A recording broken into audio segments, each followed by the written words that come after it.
The Survivor Specialist Phil and Blake are back. I know you weren't expecting to see Blake's face tonight, everybody. Well, there it is. Survivor 49, Episode 7 recap. Will be live with me tomorrow at 7:30 p.m. Eastern Time with James Jones. He had a little bit of a hiccup tonight and wasn't able to get here on time. So it's going to be me and Blake. Blake making his return to the podcast for the first time in a long time. Let's get into this episode. We had the merge. We had Nate go home, get blindsided 7-4. Not only was it 6-5, Alex also voted with this majority. It was a 7-4 vote. The people left out were Sophie Bolardi, Savannah, and Rizgod. What? Okay. We are going to dive into all of this. We are going to talk about everything. We're going to talk about the fact that Jeff is bribing them with spots on 50. We're going to talk about the fact that they can't just get rid of the damn merge challenge. They have to do the same thing every year, even if they got rid of Mergatory finally. And we're going to talk about what I think was a pretty damn good episode of Survivor, though, and get into everything there is to dissect. Blake, it has been weeks, months. St. Cliffo had no reason to live. There he is. Hi, Blake, in all caps. Welcome back. How you feeling? I'm not the star of the show, you know. It's the Savannah versus Sage show, or it's the Savannah versus these people from Yellow that you're starting to understand and meet. Or it's the Savannah versus the producers of Can We Hide Her? Because if you're telling the casuals that don't know who's coming on 50 that there's probably some people that are currently playing that could be on 50, then what's the point of hiding them now if we're even saying it on the show? And I know Jeff is saying it in a moment of, okay, there's 11 people stand before me. Yeah, it was 11. 11 people stand before me. Will you stand before me again? It's very enticing. It's very Jeff. It's very, are you playing for the million or are you playing for greatness forever? And you're like, you should be playing for the million. Who cares about your second one if you don't get your first one correct? And I do think there's a couple things that I'll be saying a little bit negatively. I know that's going to come out of nowhere, but it's like, I feel like there's some people that maybe aren't playing the game. They're playing what they thought Survivor would be or what they think they should be doing. And then I kind of want to introduce one other layer of what would this podcast be like if it was shot like a Survivor episode? Oh. Would we go, Phil lives in Florida and has been on this podcast for 11 years. Blake is in California. Kansas. and only been around for 2 years. So the dynamic is Phil owns the whole thing and Blake could ruin it at any second. Like, we know the stakes of how Survivor works. Why are you explaining how merges work? Why are you explaining how swaps work? Just have them swap. Just have them merge, because it's so much more interesting. I would love for somebody to go, oh, Jawan, who's the 4 people you're closest to? And Jawan go, I don't know. I guess I would say it would be this. Like, it's like a horror movie. I'm closest to whoever I can outrun. And you're just like, okay, I get how Survivor works. Let's just show us how we go, because the second half of this episode was so much better, because we kind of like, we were looking at each other and staring and being like, what is going to happen? Yeah, I think not having the full merge feast is one of the big downsides of the new era. I feel like this was a good opportunity to do it. Normally, the big merge feasts lead to something pretty big or something significant. There's normally more drama there. When you watch only 6 people go, if your alliance isn't over there, really from a viewing perspective, there's nothing to gain from watching that merge feast. Whereas if all 11 people are there, we saw this in Samoa. It was probably the best example of the merge other than Gabon. I think really being important when Russell is talking about who he's talking to. Natalie's working people. Mick is working people. Jason is working people. And it's how they infiltrate that alliance. Now, if they were split up 7 and 6, well, that doesn't work, right? So that is one of my big gripes. And I was really mad when I saw the challenge come out, because then I was like, oh my God, are they about to split them up and have them going to 2 separate tribals? I was watching on a delay. Thank God. And I got negative text from people. So I assumed that happened. So I threw out a tweet. And then all of a sudden I finally fast forward through my commercials and I get there and I said, oh shit, this isn't actually that bad. And I was okay with what they did. I just don't understand why we can't just have 11 people do a challenge, 11 people go and compete and eat the merge feast. Like, you're going to get people drunk. You're going to get drama. That's what happens. Nate had heavy pours, man. I was noticing those. Good for him. Man was getting drunk out there, although he didn't really show it. But man, his pour was massive. Not teeny levels, but still pretty good pour.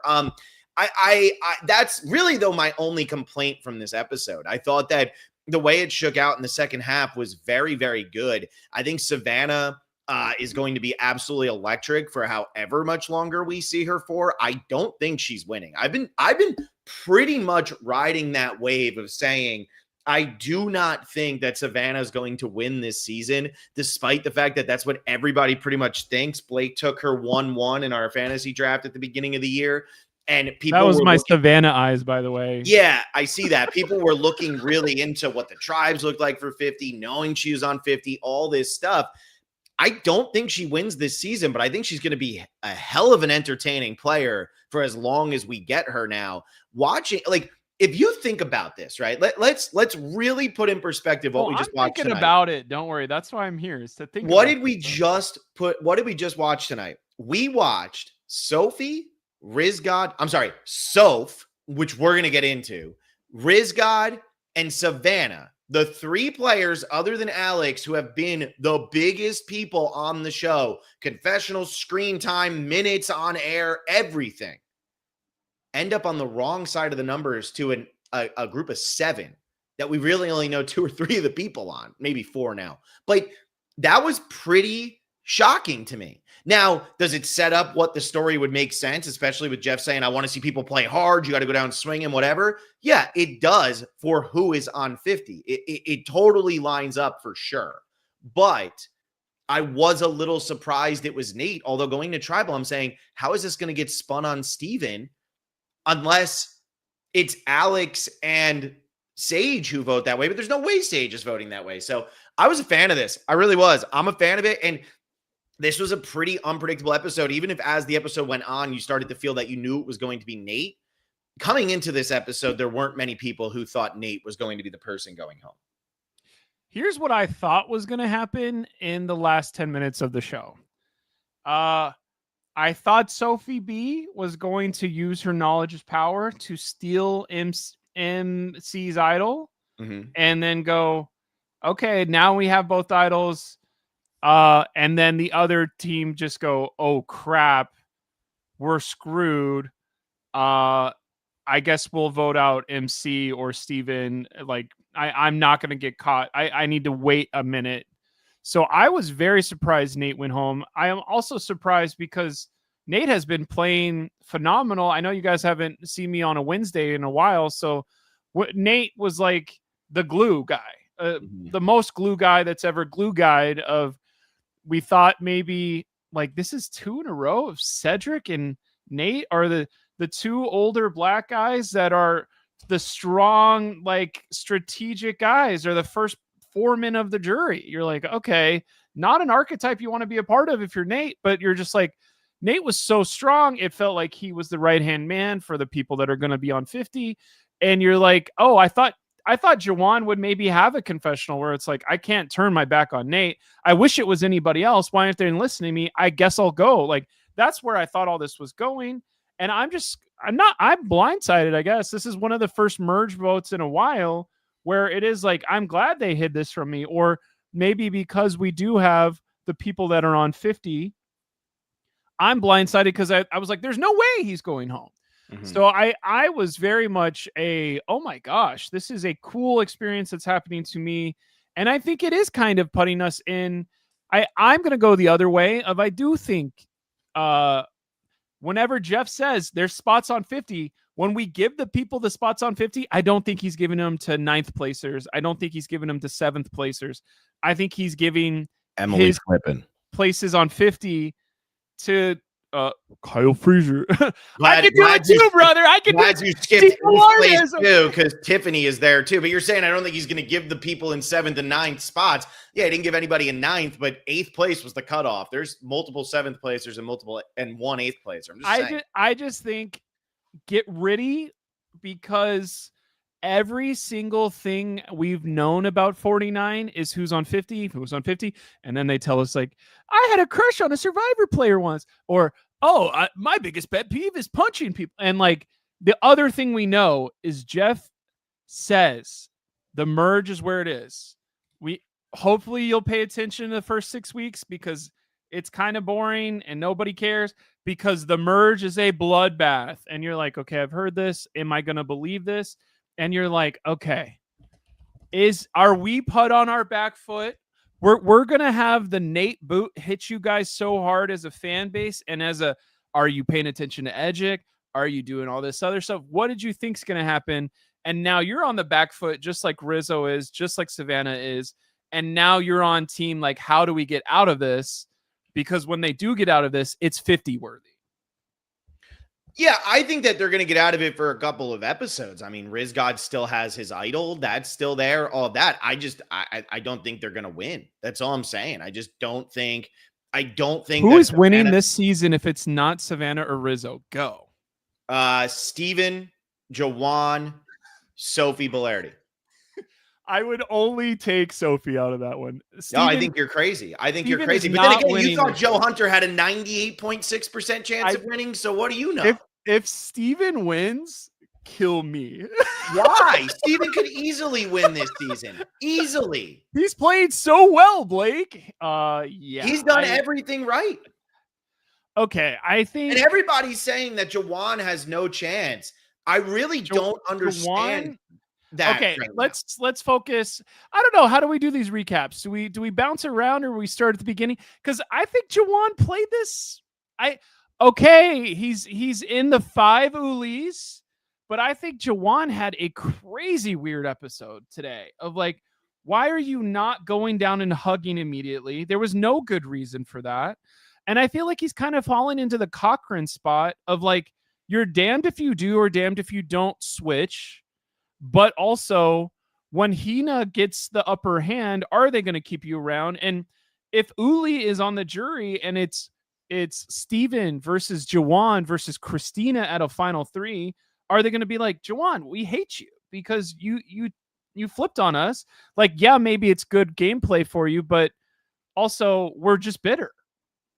I think that Savannah probably would not vote for Jawan if Jawan was sitting at final 3. I think she'd be pissed. But so far, the other things we've heard from people is I kind of like Jawan. There's everybody who's in the chat right now. So Jawan has no chance of winning. Jawan, like they're mocking the fact that I think this. I also thought it's like a horror movie in this chat, isn't it? Right now. Yeah. I also thought like that was Texas Gabler Chainsaw Massacre in 43, where I said if Jesse doesn't win, it's going to be Gabler, and I got called a lot of names. The one thing I wasn't, though, was wrong. And I'm not saying that Jawan is going to win the season, but if you actually watch the season and you watch what took place tonight, Jawan and Sage were the deciding votes in tonight's vote. And Jawan was actually shown as the one with relationships with the people he was voting with.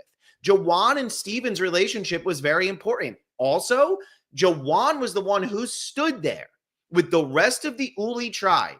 And was told the plan to boot Steven because they trusted him that much. He is playing a good social game. You're going to have to burn bridges. You're going to have to cut people. It's going to happen. That's the nature of Survivor. The players on this season are too big of fans to punish him for making moves on this season. Look, everybody who's in the chat saying that he's got no shot, he's not going to win.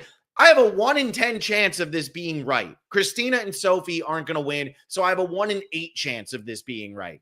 Okay, so you guys have a 7/8 chance of being correct. Congratulations if you pull that out. How are you? I'm just making the argument for him. The argument makes sense. You're doing an argument, and you end it with the disclaimer of if I'm wrong, don't get mad at me. I'm not saying that's where people are so dumb nowadays. If you say somebody has a chance to do something, they say, oh, so you think it's definitely going to happen and you know nothing. I'm not saying Jawan's the winner of the season. You asked me who could win, and I named the people, and Jawan's the one that got the reaction over here. Soph, nobody really got a reaction out of that one. And even Steven, I didn't really get a reaction. It was Jawan, and I'm just defending why I think he could win. I'm bouncing around, but I do want to say something about Jawan. Do we hate the editors for putting the opening shot of the season as a horror movie? Does it make this a worse horror movie? It makes it Jawan's story. So far, the season started with that and the merge started with that. It's Juwan's story. Like, Juwan is not winning. There's no way Juwan wins, and I would bet my entire everything. Aren't you already like limbless from betting that Joe was going to win last season? Like, I'm pretty sure you Oh owe us my an arm or God. something. Okay, so I what I want to say about that is I think this horror movie analogy makes a lot more sense at the merge, and I'm kind of annoyed that we started out with it to start the whole show and have that be a joke that went nowhere, because at final 18, who cares? It is the survival of the fittest. But like, the horror movie thing made a lot more sense. But in my mind, it's just like, is Juwan actually thinking this, or is he like, oh, I need to bring up my horror movie thing that I brought up 14 days ago, now that it's 14 days later and we have our first thing? I hate when stuff like that takes me out of it. I don't know if it takes everyone out of it, if it takes your grandma out of it, it takes your daughter out of it. But like, for me, it is like, oh, Juwan's getting his airtime right now. Is this going to go somewhere? And I don't think, usually when there's an analogy, I guess Jeff maybe jumped on it, but not many other people jumped on it. Yeah. I mean, I think that they just like this whole idea of just be the last one standing, right? That's the way he described it this time. The first time it was the act one of a horror movie. I'm just going to keep this up all day here for you, Blake. The 97. Oh, what is that? Is that? I just don't want you to ever forget. For me, what it comes down to here is the way that it was explained this time. The first time it was, we got to set up the movie. We got to set up this to set the stage. This one was, I just got to make sure I'm not the one getting stabbed. I'm not the one getting killed off. It's an important thing. And that's a good analogy here. Blake, you're an analogy guy. I don't know if you've ever hit the level of Juwan with this analogy.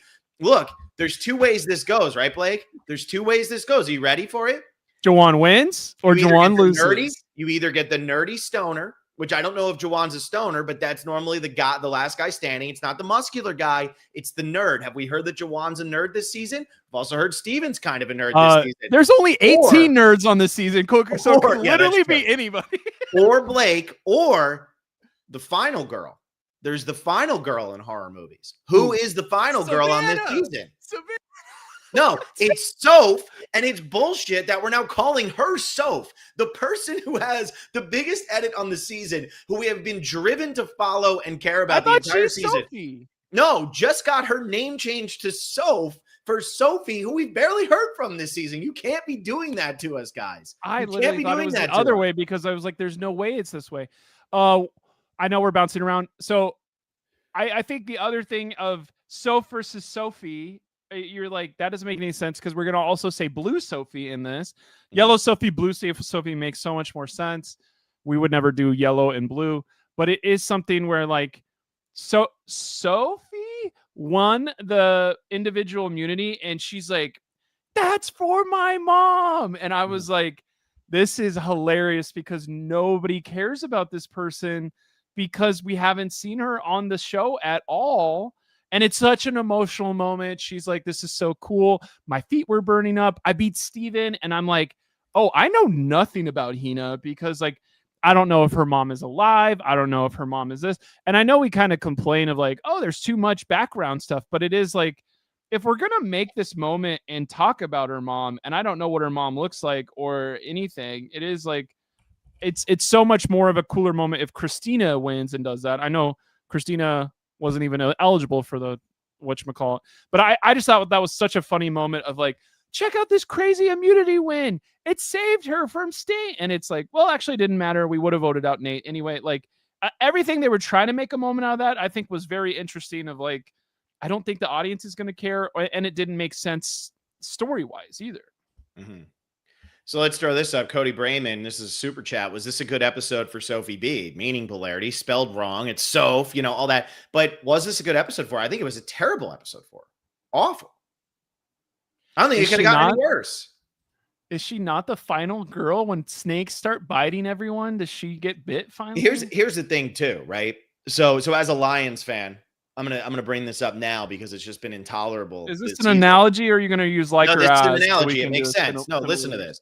So the Lions start off 5-2. We beat the Bucs before our bye week, and it's Super Bowl. We beat them with our backup defense. This is amazing. Then we go and lose to the Vikings, and it's Brad Holmes is the worst GM of all time. This season's over. We're not serious about winning a Super Bowl. We're a disaster. The Survivor season is very much, I think, like an NFL season at this point. You're going to have good weeks and you're going to have bad weeks. So I'm saying this now. When I don't think Sophie Bellardi had a good episode tonight, I don't think she's drawing dead, though, because there's been enough good episodes for her. Right now, Christina's been a non-entity, got a lot more screen time tonight. Sophie's been a non-entity, got a lot more screen time tonight. Then you have Sage, Jawan, Savannah, Rizzo, Steven, Alex, right? Soph. Those players can all win, and I know I'm forgetting somebody, but it's like those players can all win this game. Not the first three I mentioned, but everybody. MC is who I forgot. MC I don't think is going to win either. So what I'm saying is Soph has a bad episode tonight. She could easily rebound next week. And also I think she's in a better position than Rizzo or Savannah because she has the knowledge of power.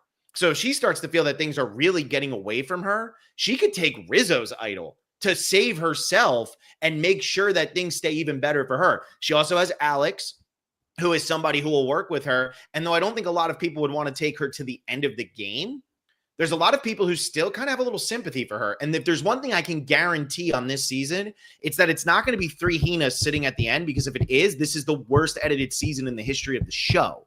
So we're going to get some chaos, and Soph could absolutely still win this game, despite I think this was a terrible episode for her. She's in a 7-3 minority now.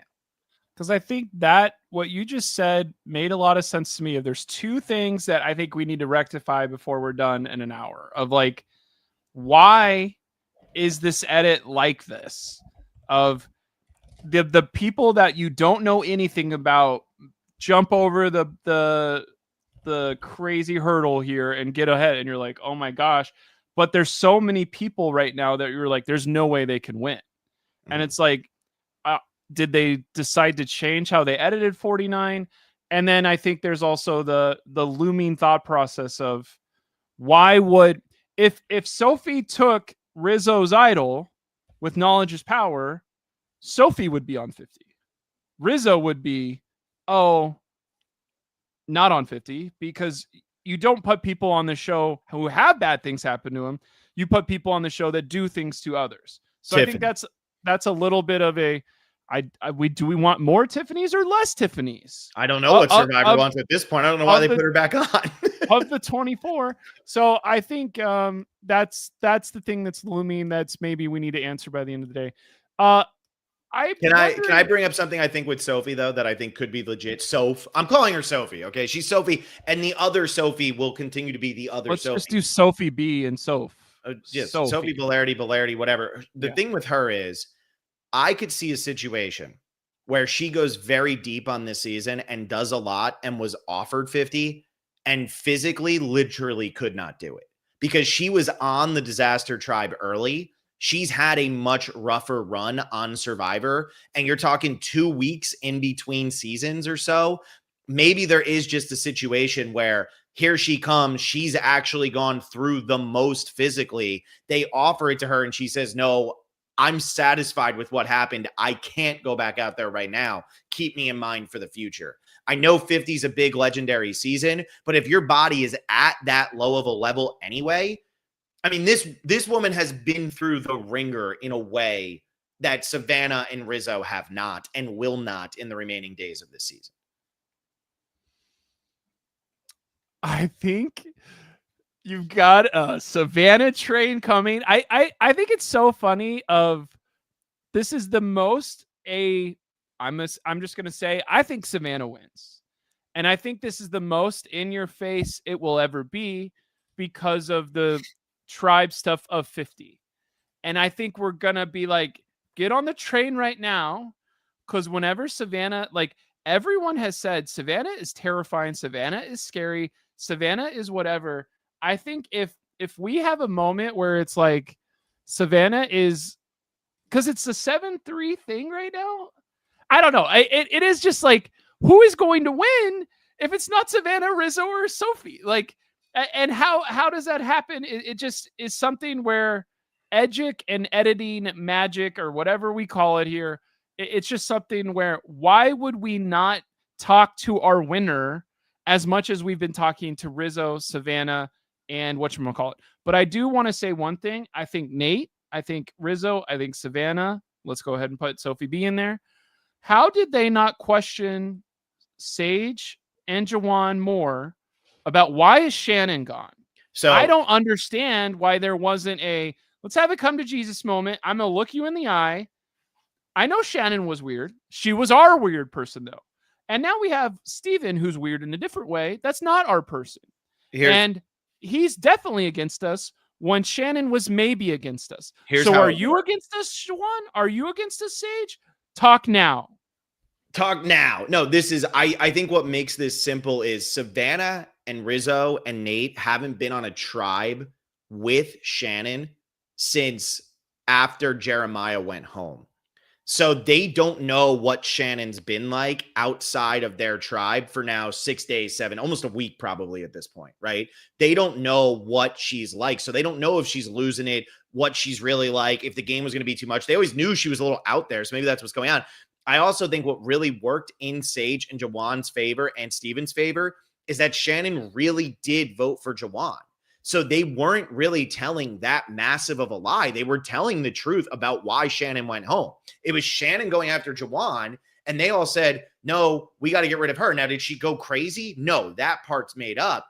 But it fits with the story. And because all three of them were so locked in on what it was, why do Savannah or Rizgod have a reason to doubt Jawan at this point? I'm sure Jawan told them that he stacked the rock draw the one time to make sure it was going to be Nate who went over. So I'm sure that all of this has come out, and they know that they're underestimating Jawan. They also underestimated Sage big time.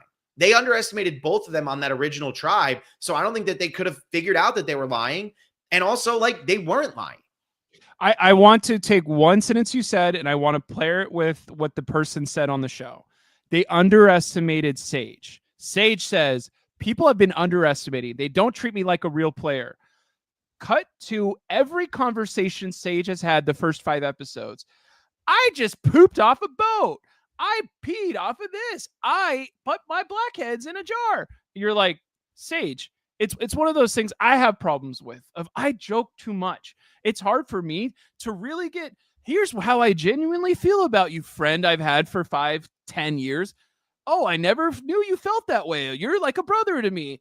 Oh, I can't get there because I'm the jokey person all the time. It's like, Sage, you're not going to be able to convince these people at the end of the show that you are a cutthroat strategist because you spent the whole first 5 weeks being like, you know what? Don't we all piss and shit? Oh, maybe I shouldn't pee. But like, it's something where you're like, pee and poop, like, you know, pee and poop. And you're like, okay, Sage, I get it.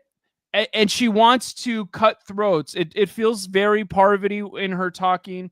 And she is making the steps to make her, I think she's in a better spot than Jawan, in my opinion. And I think she could get away with it more than Jawan.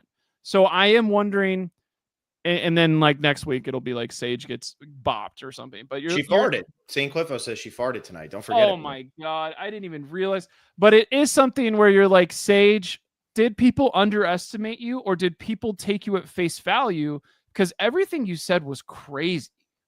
So here's the other thing that's interesting. I'm going to bring up another super chat here from Cody Brayman.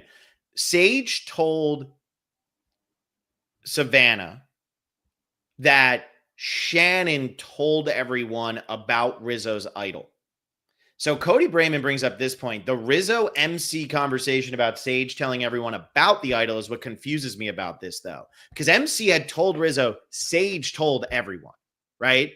So why do you think Savannah was so willing to believe Sage when Sage is saying Shannon did it?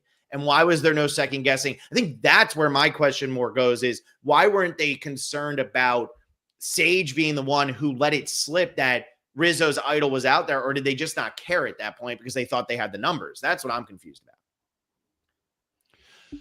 Yeah, and I think it is something where that's been a kind of a thing where it's like, I don't want to lie to you. Mm-hmm. You did find me. I'm looking for a key. And it's like that we've had that a couple times. I don't want to lie to you. This is what's going on. So I definitely think, and I think there was a Christina tweet where people are like, are you allowed to tweet this?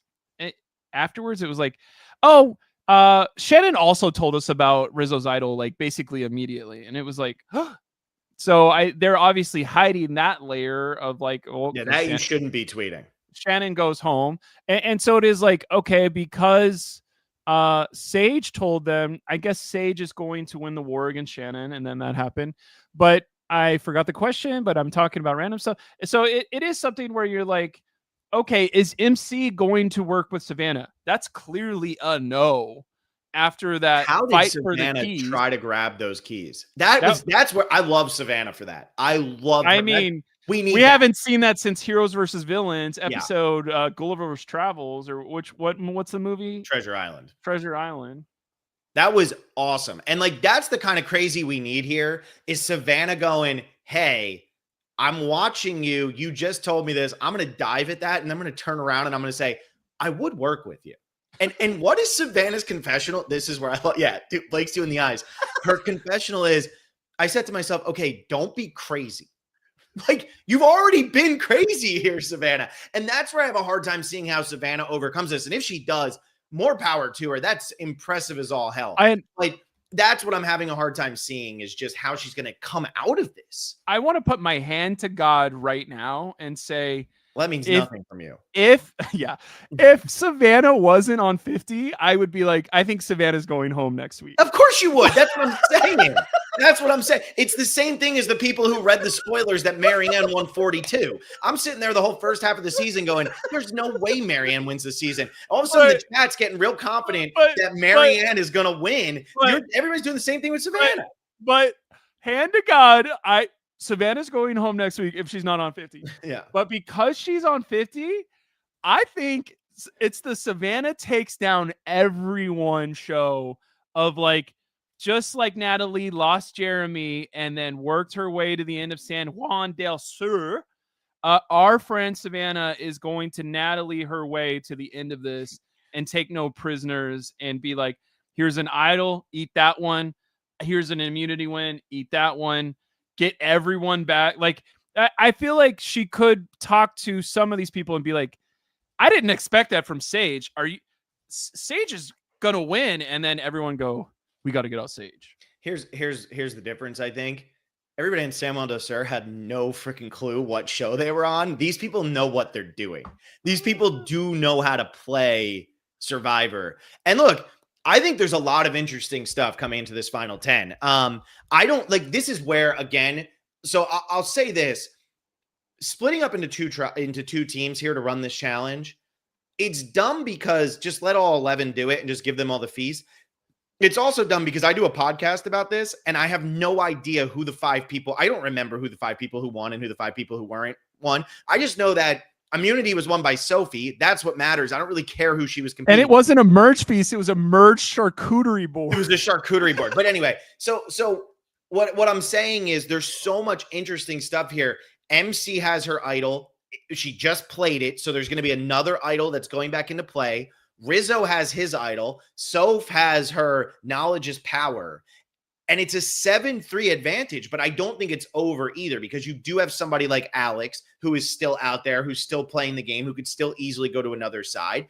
I don't see Sage ever working with Savannah, especially as RZMIO says, Savannah cutting the chicken straight on the neck, savage, and really calling them General So's and teriyaki to Sage. But I think that there's still avenues, and that's what I'm loving. Like, this pre-merge was bad. The one thing Jeff and the team need to remember, though, because Jeff kind of said tonight, the game doesn't even, the pre-merge doesn't matter. Well, the problem is we have to watch 6 weeks of TV, Jeff. Like, you can't just be like, this part sucks. I'm not going to watch the first half of something if it's going to suck, and you're going to purposely make it suck. Imagine if you showed up the equivalent into, what's that movie, Tenet? Or Inception of like, don't watch the first hour of backstory. Just go straight in, dude. And it's like, there's going to be some cool visuals and we're going to understand some of it. But all the stuff, like, we're not going to have the movie of the year if you don't watch the exposition to start it off. Yeah. And so for me, the post-merge seems like it's about to be electric. It really does. This post-merge seems like it's going to be awesome. But the pre-merge, it feels like it wasn't good. And it feels like Jeff was okay with it not being good. Which is Thanks, Jeff. I mean, thanks, Jeff. I want to shoot one bullet directly through the 49 No. cast heart real quick. Oh no. One thing I don't like about the new era, Jeff goes, everybody take a look at the immunity necklace. And it's the least inspiring shark necklace design. You can literally buy this at your 4th grade trip to Bermuda. I didn't go to Bermuda in 4th grade, but some people did. The shark teeth around, and there's a shark medallion. And all the people were like, that's amazing. Oh my God, that looks so cool. And I know it's on your season and you want to win immunity and it looks really cool. But I think if we ranked 49 necklaces that have been immunity necklaces on every season, I don't think the shark with the medallion in the middle that looks like one of those Dalgonas from the Squid Game, I think that gets 42nd place at best. I don't think that the 49 cast heart is going to be that broken over you shooting them on this one. I don't think this was that big of a deal. Yeah, I think they're fine here for sure. But when you go like, it's the coolest necklace ever. I hate you, Jawan. I hate you. Like, I think that's why you don't think Jawan can win, because he said it was a cool necklace. Yeah, get out of here, bro. Have him make something that looks like it took longer than 10 minutes. Here's a question. So, question for you. Okay, I got answers. Tonight's episode, throw the 50 shit out the window. All right. Who was your star of this episode? Interesting. I think it was just as much as it has been Shannon versus Sage, the last two. I think it is Sage found a new Shannon to go after, who is Savannah. Mm-hmm. And these are the figureheads, which doesn't make sense narratively because we don't know why they're beefing, except for a quick answer of I've been underestimated and I don't like it. I do think this is Sage's merge, and she's going after this other side that is led by Savannah, is how I read all of that. Mm-hmm. Yeah, bottoms up, as they called their alliance, which Alex isn't even a part of, trying to break the margarita curse, and you're not in bottoms up. Way to go, dude. And you're bottoms up having LGBT reference. Yeah, well, we've got some LGBT in there. But okay, anyway. I'm glad you brought it up first, Blake. But it did feel like Sage, Steven, and Jawan ran this episode. It felt like everybody else was side character. Cody Brayman had asked, was this a good episode for Alex? Alex, I didn't know where he was voting in this episode. I don't think so at all. I think this was I was shocked he voted with the majority. So that's bad for him. I don't remember what Alex said today, but I'm not the best person to ask because he's not the person I am like, ooh. Blake's been beefing with him in the most one-sided beef of all time. I do want to introduce the Rizzo theory because there's one more layer of the Rizzo theory. And I have a Rizzo theory for everyone paying attention at home. I think Rizzo is going to be maybe not 0 vote finalist, but a losing finalist at Final Tribal Council because his first thing wherever he did the earn your machete against Alex, he goes over and looks at Alex's puzzle and doesn't do the challenge himself. And he goes, R-I-Z, G-O-D, first notch in the belt. This is my Survivor career. And then it's time for him to get his beware advantage. But his allies go dig up his advantage for him. And he opens up an idol that he didn't get himself and goes, R-I-Z, G-O-D, that's me, baby. And then there's a swap, and he gets swapped to a perfect tribe where he doesn't have to worry about playing hard because they have the majority. R-I-Z, G-O-D, another thing, swap. I think the other thing of him saying out loud, I've always wanted to do this. Here's my idol. I'm showing you the fish bait in front of you. It's literally looks like a fish bait hook thing. It's crazy. Not a hook, fish bait. And goes, I've always wanted to do this. He could have played the idol and could have turned this game and could have made a moment for himself, but he did the illusion of it and didn't do it. I think there's going to be a lot of people going, Rizzo, I know you made it to the end, but I don't think you did as much as you think you did. I think there was the illusion of a Survivor game being played with you and somebody reading his receipt like that and just nailing him. I think the thing right here is for Rizgod and for Savannah and for Sophie, the first move has been made and you weren't a part of it. You got played first. Yeah, So you're you a got step to behind. go. Yeah. So now if you start to play the game and you win this game, you're doing so, but you weren't the first one to initiate the gameplay. Rizgod's reasoning tonight was great. We heard this a lot with season 48 where they all knew Eva had the idol, so they didn't want to vote her out. Or they didn't want to get her to flush the idol because they knew she had it. It's not a threat to them. So what's the point? And that's what Rizgod said tonight. I know I have it. If you're all good with me, then I'm just going to hold on to it. So he says he's going to play it. He doesn't play it. Now he still gets to keep it. That's huge. So I do think that they have the ammunition to mount a counterattack, but it's a counterattack. They got attacked. They're losing the war right now. So what battles do they have to win? And the other question is, if you're Christina, Sophie, MC, Steven, Jawan, or Sage, why would you ever want to sit at the final three with Sophie, who's the ultimate underdog, Rizgod and Savannah, who are now coming back and are the underdogs, or Alex, who's also an underdog? You don't. So how are they going to flip numbers on top of also idols and stuff? Because that's what you think about Foa in Samoa. They played an idol, or at Final 13, Eric just goes home. Final 12, Eric just goes home, right? Then an idol gets played to send home Kelly Sharbaugh. Then they have to flip somebody, right? You have to flip people at that point. I don't know who they're flipping here, because why would you want to go sit at the end with that? Because you may have to, or you may get tricked, or maybe Jawan uses your bag and you finally understand what Savannah's talking about. I think that's something Jawan that can have my bag. That's one thing that I have seen maybe on our Discord. I'm not going to name who it is, but there's been a few people being like, I don't really like Savannah. I think she's a mean girl that picks on Jawan. And I wanted to say to this microphone, if you were using my water bottle that grants me the power of life of water, and you're using my bag, which is where the only place I can put my underwear and hope nobody goes nearby because it's going to be gross, and you're just putting sticks in there where there could be praying mantis that are poisonous or snakes or something, I would literally cuss you out. Like, you know how Arya Stark did, as I go to bed, just go, Phil, Will, Alexa, like, I would literally be like, Jawan, 3 times, and then being like, get him out of here. I also want to say this right now. If Savannah is a mean girl to Jawan, hell yeah, let's go. Be nasty, be pissed off. That's what reality TV is supposed to be. I hope Savannah and Jawan aren't friends anymore. Actually, I hope they are. But you know what I mean? Like, you don't need to be on that island saying, these are my best buddies in the world. Good. I hope Savannah is aggravated by Jawan. She said she wants to throw him off a bridge. Awesome. Throw him off the bridge. Not literally. We need that, though. That's what Survivor is all about. That's what it's about. It's not about Christina saying, I love everybody. And Christina's fine on this season, but that's not what it's about. It is about, you're driving me nuts. And you know who's going to be really pissed at Jawan next week? Savannah, because Jawan just blew up her game. I love that. She's going to want to throw him off the Empire State Building next. That's great. Good TV.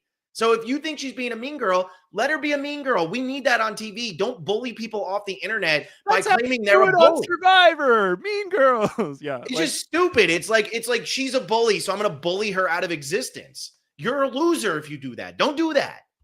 I'm not saying you can't say she's a mean girl. That's fine. Just don't bully her off. Yeah, I think we're doing that way. I think we got a lot of stuff still. I am perplexed, by the way, of why did they not, what is Jawan, what is Bottoms Up? Okay.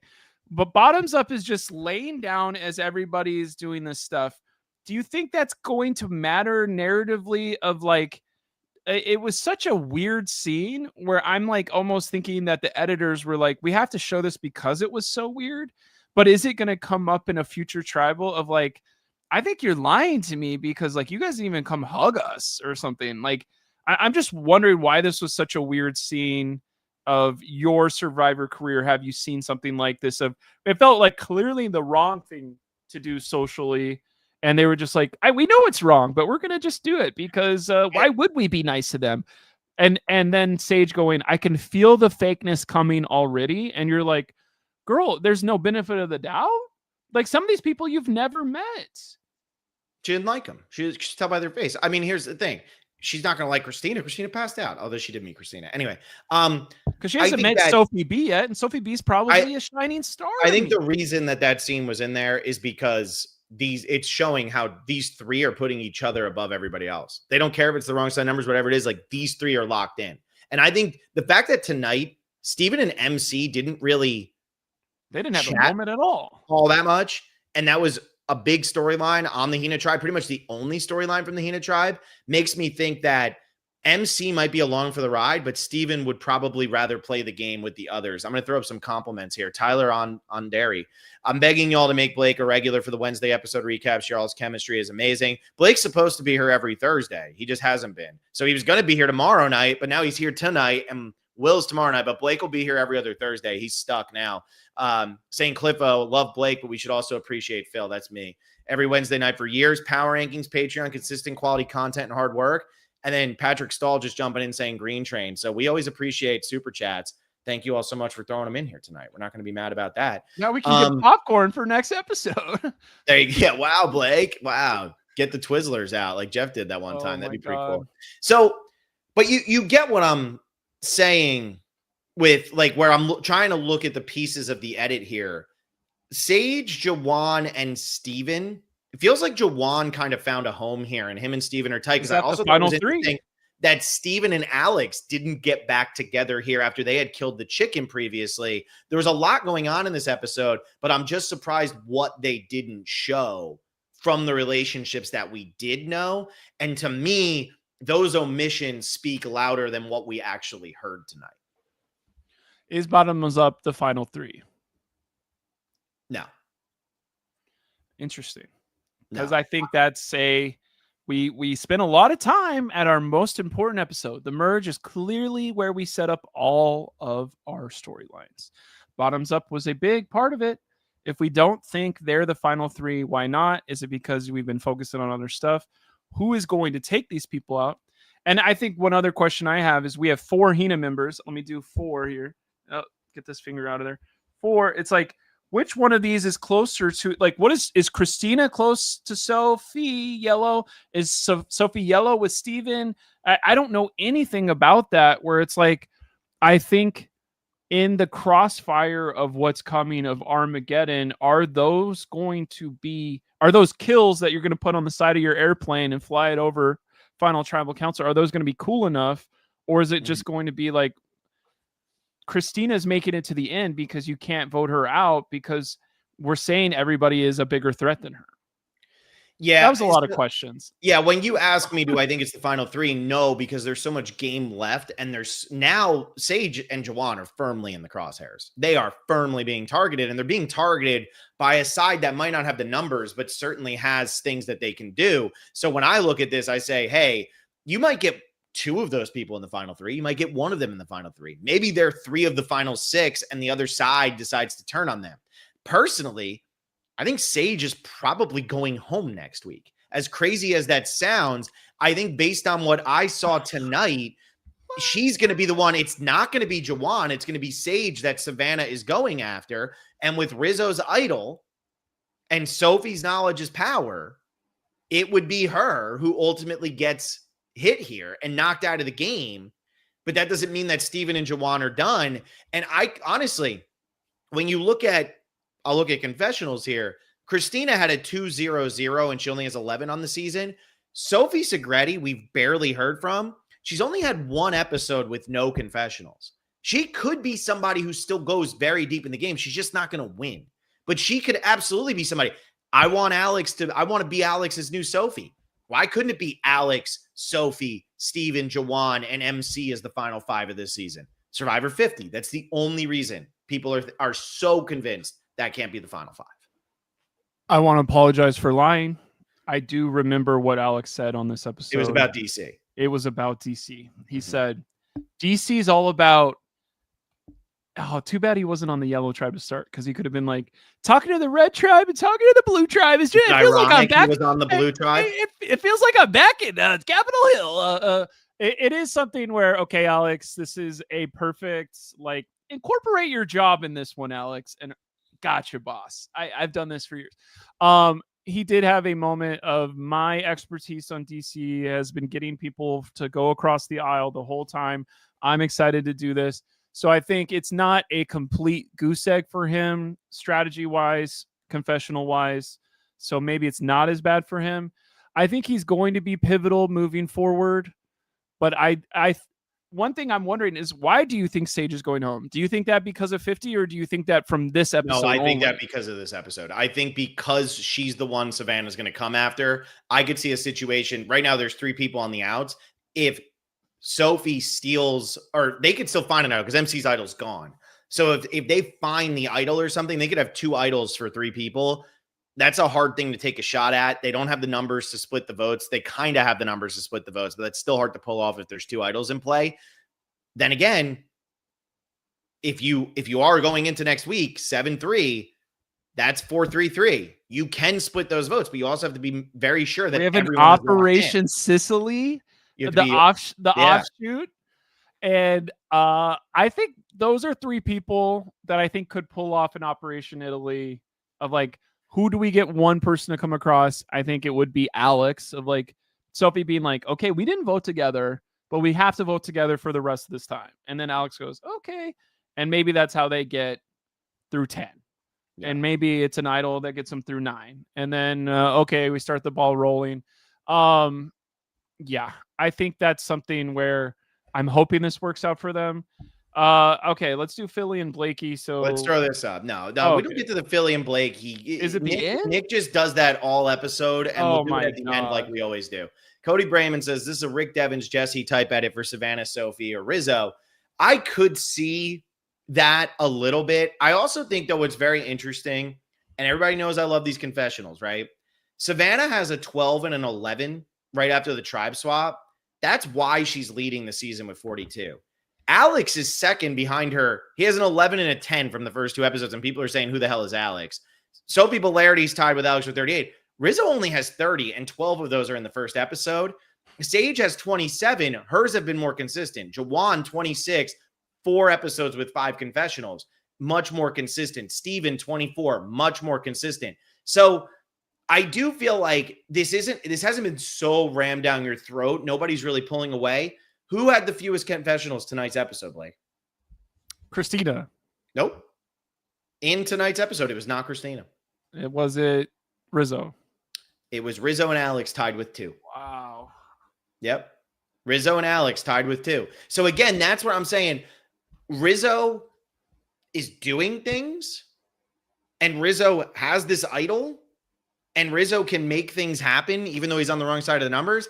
I just don't see it working all the way to the end. I just don't. And look, if you're so sold on whatever 50 News means, then that's knowledge that we all have, and I can take that into account, and I could definitely skew my thinking, but I'm trying to just watch the episode that I'm watching. I don't see it for Rizzo right now. I just don't. So if you're a finalist for 49, but you didn't get on, and you're going to be on 51, you're going to be on 52, or you're planning on trying to be on 53, the lesson you need to learn from this one before hindsight is 2020 next week. What is the lesson you can learn? Don't vote out Nate. Vote out Savannah first, because Nate, you can be, oh, let's work with it, or she's not such a firecracker. As soon as Rizzo goes, I'm going to play the idol on myself. I know we have hindsight 100, and I'm not hungry. Yeah. But go after figureheads first, because if Savannah goes, can Nate make it to the end and win? I think that would be a little bit harder for him. If Nate goes, can Savannah go to the end and win? She's the one who has the fire. She's the one who has... I feel like Savannah could win 3 immunities before the month is over. Like, maybe not month, maybe 2 months, but like, I'm just trying to, this is why I think this person is focused on so much. I think Savannah's going to be important. So I think Savannah's going to get out of this hole. I don't think Nate would have gotten out of the hole if you vote out. I think what was tough here is the people who were making the decision, Steven, Jawan, and Sage wanted to go for Savannah. But because Steven's name was the one coming up, there was no way he was going to let it be Savannah, knowing that Rizzo could play the idol for Savannah. I totally understand where his fear comes from here, because Steven's the one who potentially loses his game. And that's problematic. So yeah, I get why this happened. Here's what I want to say though. I do have a big problem with the 50 thing here, and especially airing it, because I think for me, this is almost Jeff's way of saying, I fired them up. That's why they started playing aggressively. Let them play the season they were going to play. Because if these people are now coming out here saying, I'm playing to be on 50 in the post-merge, and we hear Sophie Belardi has a confessional saying it, Steven has a confessional saying it, it's so inauthentic. If you're playing to play on 50, you're not playing to win this season, so I don't fucking care. It's stupid. It makes me mad. I know, I slipped, but it makes me really mad. This is how I talk to Blake on the phone all the time. But it really does. It frustrates me because playing Survivor to play again is why the show sucked in the 20s. Because people were just expecting to play again, and the show was terrible for 6 of the 10 seasons in the 20s, or whatever it was. And so you got to get away from that. And him harping on this so much, maybe it's making people make stupid moves so they can impress Jeff and say, hey, Jeff, look at me. That's dumb. That's dumb. That's not what I want Survivor to be. And so that's my biggest problem with this whole announcement thing. If he says it, great. Don't tell me you said it. But to say it as like a way to get them to play the game harder, do you not trust your cast to play the game hard enough? And also, that's not the reason Nate went home tonight. But I hate that that's going through all of their heads of, I want to be on 50. I want to be on 50. You should want to win Survivor 49. That's why you're here. Okay, so thought experiment time. Phil, you are on Survivor 53. I'm playing for 50. Congratulations. 2 weeks in, people, your casting, not your casting producer, your story producer goes, all right, Phil, we're about to merge. Love what you're doing so far. Keep it up. We don't like to speculate about this stuff, but I think we need you to have better narrator things. I think we're going to use you a lot. By the way, 54 is the next All-Stars thing, and Jeff wants you to know you're one of like 3 people in contention from this season to be on it. I know that's a little bit different than what he just said to this cast, but could you keep your mind in, or would you go, oh, 3 people? Who are the 2 people I need to knock out to make sure I'm on the next season? Or would you go, oh, I don't give a shit about that at all. Like, I want to win this season. I'm here on 53. I'm 2 weeks into this journey. There's only 2 weeks left. Why would I care about the next one when I still have $1 million on the table here? And that's the thing. It becomes too manufactured. It's a game within a game within a game within a game. And that's what frustrates me. Like, I just want to watch the players play the game that they want to play. I don't want to watch them play the game Jeff wants them to play. Play the game you want to play. And so, like, MC playing her idol tonight. She's coming from the Phil school of play your idol. First time you have it, just get rid of it. That's the smart move, especially here to merge. Make sure you go to 10. Great. Love it, MC. Good job. If that's the game she wants to play, that's the game she's allowed to play. Let her play that game. Rizzo doesn't want to play his. Let him play that game. Don't start trying to manipulate so blatantly how they're going to play a game. We know that the story producers are sitting there asking questions, asking potentially leading questions. We know that's all there. But don't start so blatantly forcing that narrative and trying to skew the way it's played. It's one thing if it's coming from the players of I want to make big moves like Sierra Easton back in Second Chance. But that's not what this was. Like, this is right. Jeff saying this is where the game starts right now. If you don't make the merge, you're not a legend. It's like, okay, but you like tell that to Kelly Wentworth. Like, okay. There's plenty. So that's a Hunter from Marquesas. Yeah, well, I mean that, but it's just you can go on after Survivor and sell flashlights. That is true. Don't let this get flashlights too. But it's like, it starts now, and you're gonna forge it. You could be one of the greats.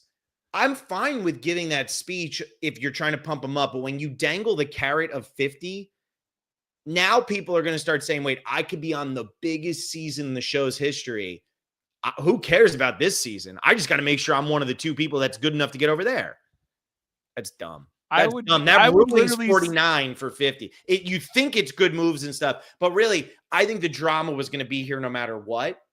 And I think that's a short-sighted, Jeff's looking past 49. It's a stepping stone. Let's move on to 50 already. I'm over it. I would start acting a fool in my confessionals. Yeah, of I, I, course. I would start being like,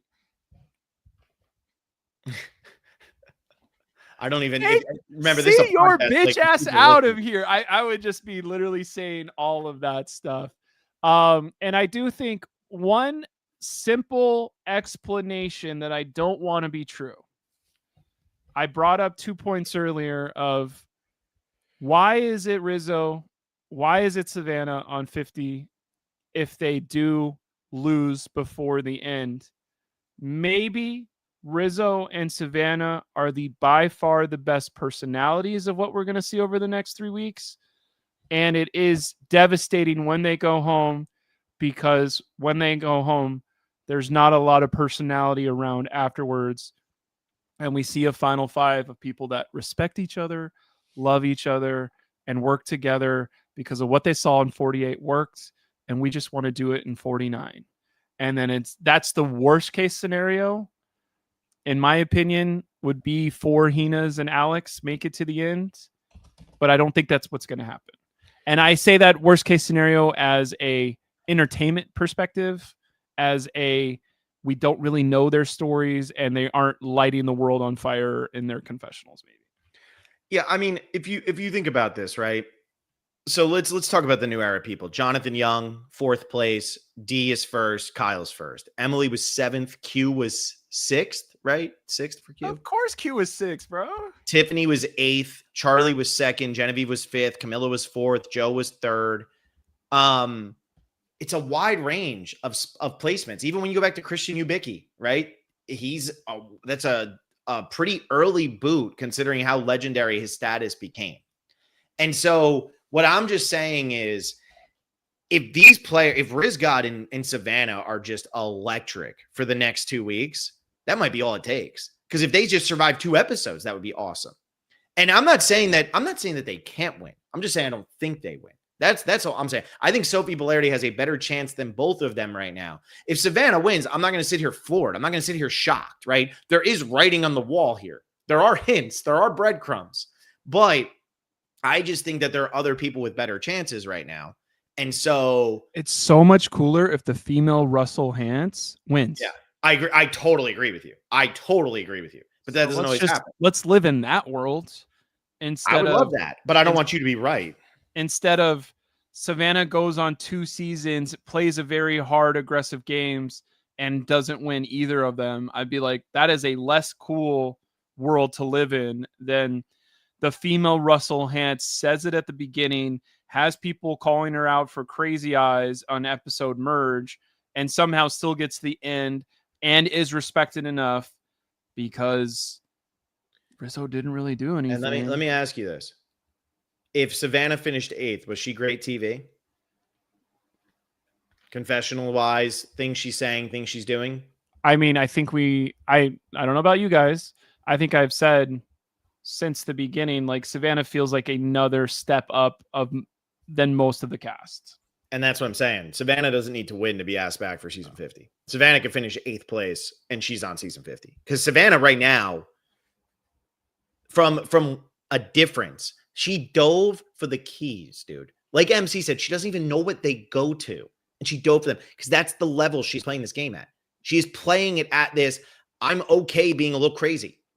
And I like that. Thought experiment. What would you dive for that quickly in your real life if you were on Survivor? Or real life or Survivor? I don't think I would dive for something that quickly unless it's like my phone over a grate of like, you have to save it because it's going to fall into water, or like this is a button that if you hit, you get $1 million and all your ops die immediately.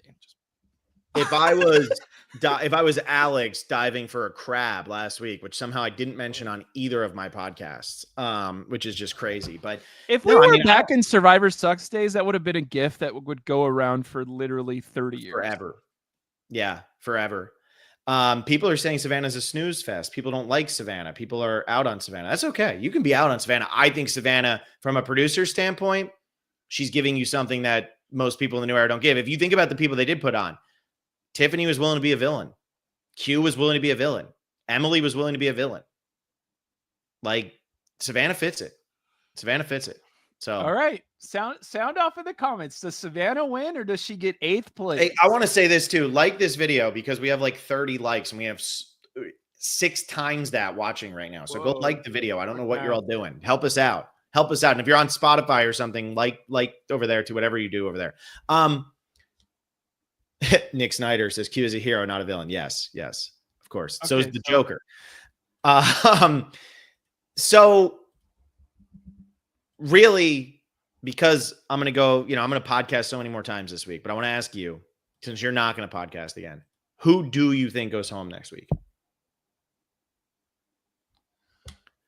I think I could literally tell you the first 7 scenes of the next episode. Ready?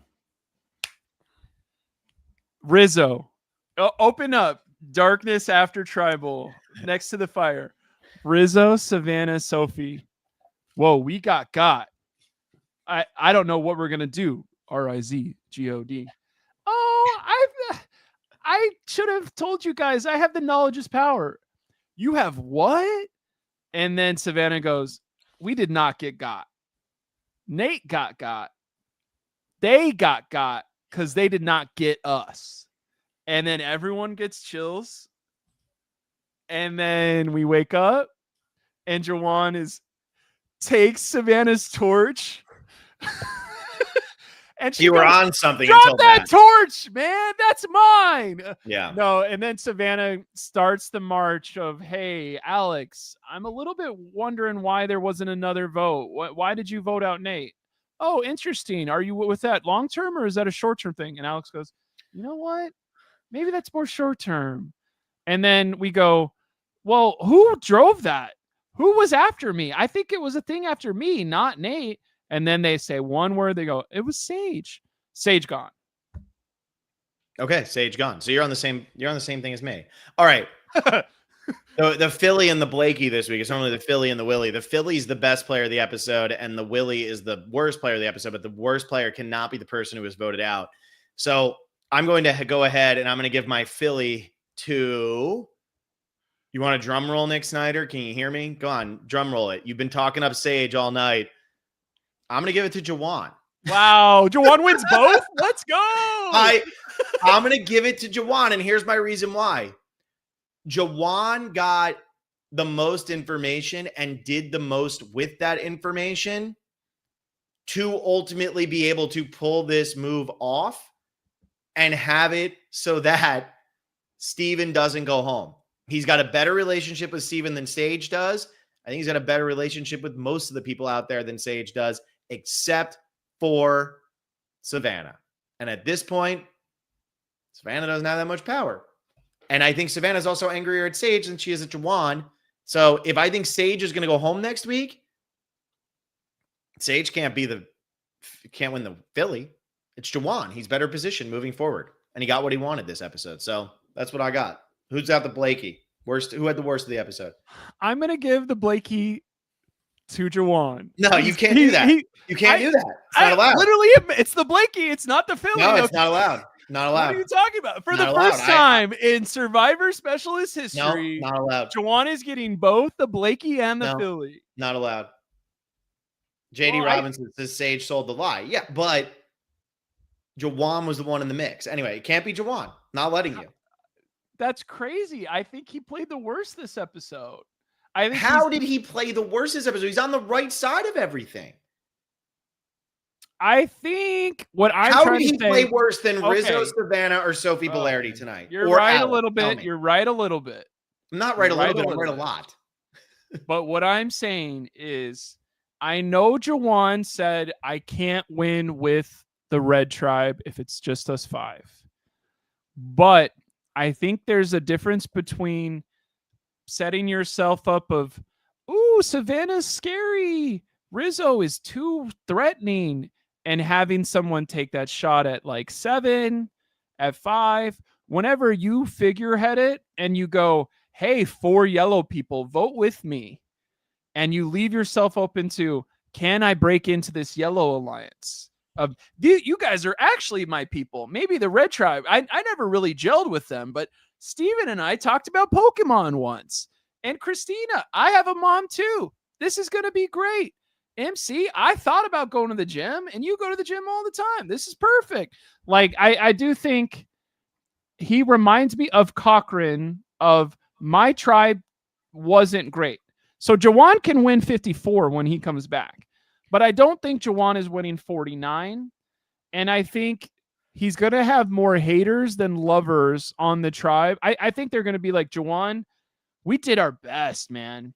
Like, you're kind of annoying to live with, but we did our best. And you just threw us out at the first possible time. What was this? Gila, or what is it? Uli Strong. What I do want to say is I can't give it to Nate. So I have to give it to one of the people on 50 or Sophie Bellardi, who you said. Or MC. No, and here's the You thing. said in your head. You said I in now your head. know I bet why Sophie you're was giving it to actually Juwan. on 50. And I know why Blake is doing this now. It's because it's exactly what happened with Cochran. Blake hates Cochran. I hate Blake Cochran. hates to see Cochran succeed. Now he doesn't want Jawan to succeed because they're taking Blake's spot, and that makes Blake mad. Blake is jealous of Jawan, and that's why he's shitting on Jawan right now. Here's what I'm actually saying. I just don't want to. What I just said. I don't want Jawan to be stuck in the writer's room at CBS for Fire Country for the next 10 years. Okay, let's have Jawan be able to be whatever he wants to be in his part of making short films or whatever. So I have to give it to not Nate, and I have to give it to somebody who was on the wrong side of the vote, because that's. Or you give it to MC, who well, JD says Savannah played the worst, making it so obvious she was against MC. MC played her idol for no reason and got caught. So I don't know. You could even say Jawan literally could not be in the bottom half of this episode, let alone last. So I'll go ahead and I don't know, because MC, it is funny because we do the whole like, is it the best to play your idol right away? You gotta, and now it is the wrong decision. So I think she has the only mistake. That is like, you should keep your idol, and there were no votes for you. Then you have it again, and you can do the whole thing again next time. But yeah, I guess I have to say, I don't want to give Savannah the worst player, but I think there is the layer of, did you go to Jawan and Sage and say what happened to Shannon? And did you talk well enough? And you didn't. So this is why you lost your right-hand man. Mm-hmm. Rizzo is your left-hand man. I don't think this is the end of the war. I think Savannah could win this game, but this is a huge, do we get over it or do we get under it? What is it? Does it kill you or do you get over it? And I think she's a person that's going to get over it. I think she's a better player than about 8 other people, and there's only 10 people. So I'm excited to see what Savannah does. I think it's must-see TV of, we said bloodbath. I didn't believe this. I was kind of like, whatever. But I was going to give the Blakey I thought it was a good thing. I guess it sucks that it's a bad thing. I was going to give it to the editors because I did not expect Nate was going home. So I could not be more excited to watch that fanfic come to fruition on Wednesday and see how Savannah gets out of this. Because I think if you're going to be on 50 from a season that hasn't even aired, you have to be the people that are slain instead of the ones that are dead. So does she get the Blakey though? Savannah has the Blakey because she did not talk to Jawan and Sage long enough to see the intent. And it seems like she was surprised. She had to have been surprised. I don't want to say blindsided, but instead of going toe-to-toe of being a mastermind that never gets got, her side got this week. Yep. Yeah. Juan gets it though. No, but again, it's a week-to-week thing. You can have a bad episode and still win. Adam Klein was eating gummy bears or whatever. Says he never ate any, but he's eating gummy bears with Taylor. How'd that work? So it can happen. Anything we missed? Has anybody ever won the best player and the worst player in the same week? Besides Cochran? Probably Cochran that one time. Yeah. Cochran and Joe Hunter, because everybody has to hate Joe too for some reason. Anyway, anything else on this episode? I feel like we did such a good job. I do want to say I really enjoyed this episode. There's other episodes that I haven't enjoyed of 49. So I think we're trending in the right direction. I think merge episode is always my favorite. It does feel like we are done with, or are we? Is this an outlier of 49? It said there were 3 swaps. Somebody said there was 3 swaps. I'm like, I don't think that math made sense, but okay. But it was like, we're not earning the merge. We didn't split up into 2 groups and do a double tribal. And look, there was a 11 people voted and somebody got. Mm-hmm. And I think that's way cooler than watching 2 people that are in a minority go home of, oh, Christina, oh, Steven were both in a tribe where they didn't have numbers and they went home. Like, and this is so cooler when there's 11 people voting. This is why more people need to be voting at more tribal councils, because less voting does not actually create more drama. More voting often does, especially when you're getting this many mix-ups. So many people have played together. 11 people voting is so much better than 5 and 5 or 4 and 4 or something like that. This is so much better. And it's great to see a big vote this early on. And I hope we don't split again. I really do. This is what we need. That's how Savannah and Rizzo survived this. At Final 10, they split into 2 groups of 5. Oh, shit. Black merge buffs. When's the last time there was black merge buffs? Don't know, but it's cool. I always like a good black merge buff. Is this the best top 5 merge buff of the new era? I'm not answering. No, I don't know. Who the hell knows? Patrick Stahl here saying Sophie has yet to be vulnerable. It's good to know. She has not been vulnerable. Dude, Patrick's watching. Does she go home the first tribal she can? That is what I would love to end on is if I'm Sophie Blue Belardi, if you looked at what they said in chat earlier, if I'm Sophie Blue Larity and it's day 14 and it's the merge of 11 people are voting and Jeff goes, some of you guys don't have a torch yet. Go grab your torch and get fire. Fire is your life. When it's gone, you're gone. And I did that shit 2 weeks ago for the first time. I'm voting out every single one of you bitches that just got your torch just now. Because you have not played the same game I have, and I'm going to make you pay for it. Yeah, that's a storyline I would love to see Sophie say the same shit I just said. Yeah, no, I hear that. Somebody else, I forget who it was, but they tweeted like, I would vote out as a player. They said I would vote out Sophie just for making them change my name to Soph. That's enough reason to vote out Sophie. Like, I love that. But all right, that's it. I'll have my after show tomorrow over on Patreon. I'll give updates for the other games, like prop bet and everything like that. I got to check out on Nate. I'm bummed Nate's gone. Nate was a good casting choice. Nothing really he could have done here. He tried to do the best he could. He was just on the wrong side of the What if he gets snapped back next week and it's a Marvel twist? Oh, there you go. I do feel good, Mr. Stark. I'm back. Anyway, so yeah, Nate goes home. It's a bummer, but that was a lot to talk about in this episode, so we didn't get to talk too much about Nate, but it was a good merge, so that was nice. Like this video, subscribe to the channel. Tomorrow, 7:30 p.m., I will be live with Will and James Jones from Survivor 43. We will be digging deeper into the episode. You're out, Blake, which is nice. I need a little bit of a break from Blake after this, so that's good. On Sunday at 11 a.m., I will be joined by Bryce Isaiah. So that's exciting. I'm very happy to have him back on the podcast.